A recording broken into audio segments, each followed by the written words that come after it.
Today, I'm diving into something that I've once again decided to torture myself with, the VGen challenge. Oh shit, here we go again. Yep, I went back for round 2. Call me stubborn, call me crazy, you're probably right. Why do you keep doing this time? Now, in case some of you are new here or you've never heard of VGen before, let me give you the quick rundown. So there's this website called VGen.com. And according to their own description, it's a community and marketplace dedicated to empowering and protecting human creativity. That sounds like some TED Talk level description, right? But in reality, what it really means is, it's a site for artists to get commissions. Simple, straightforward. And as a digital artist, of course, I thought, hey, this could be fun. Maybe I can meet some cool clients. Maybe I'll actually make some money. Maybe I'll finally be able to buy that tablet I've been eyeing for months. But there's a catch. Because unlike other websites, you can't just sign up and start working. Nope. On VGen, you actually need an invite code to even get started.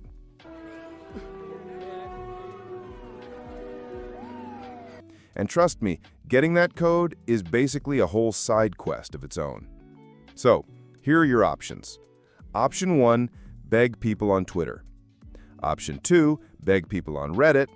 Option 3, beg people on Discord.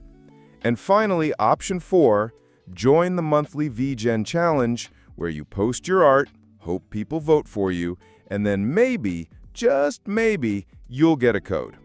So yeah, in summary, a whole lot of begging. Now let me tell you a story. This isn't my first rodeo. Nope, I already tried this once before. Last time, I submitted this piece.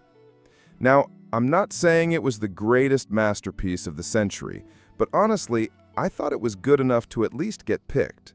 And considering they pick 117 winners, yes, 117, I thought, come on, I gotta have a chance. But nope, nada. I wasn't chosen.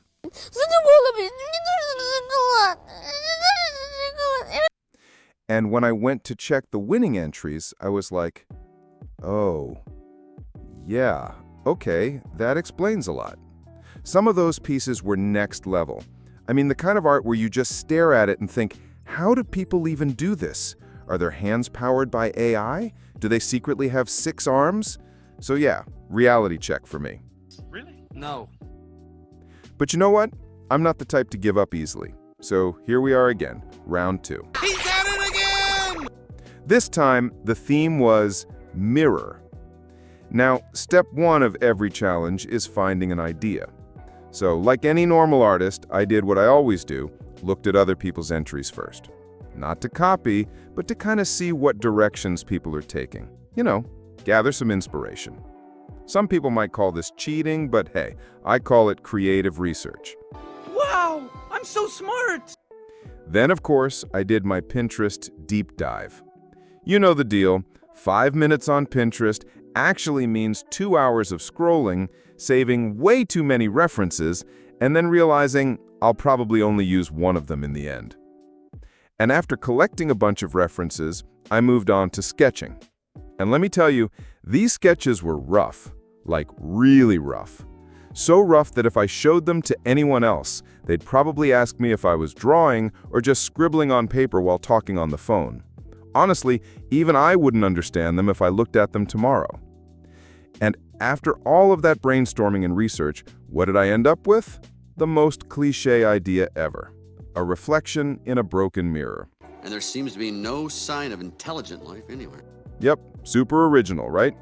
Don't blame me, though. It was the easiest idea, and sometimes you just gotta go with what works.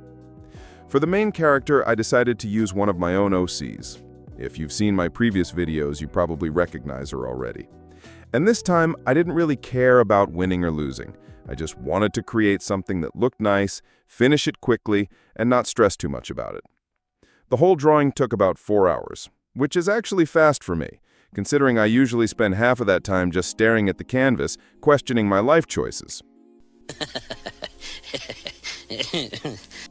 And one of the trickiest parts was drawing the cracks in the mirror.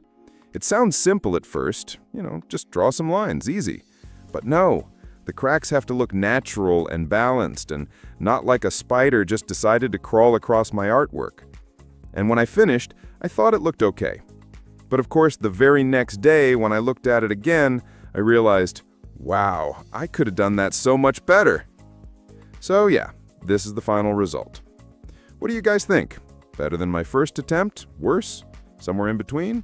Let me know in the comments. I'd love to hear your thoughts. And as always, don't forget to smash that like button, hit subscribe if you haven't already, and I'll see you in the next video.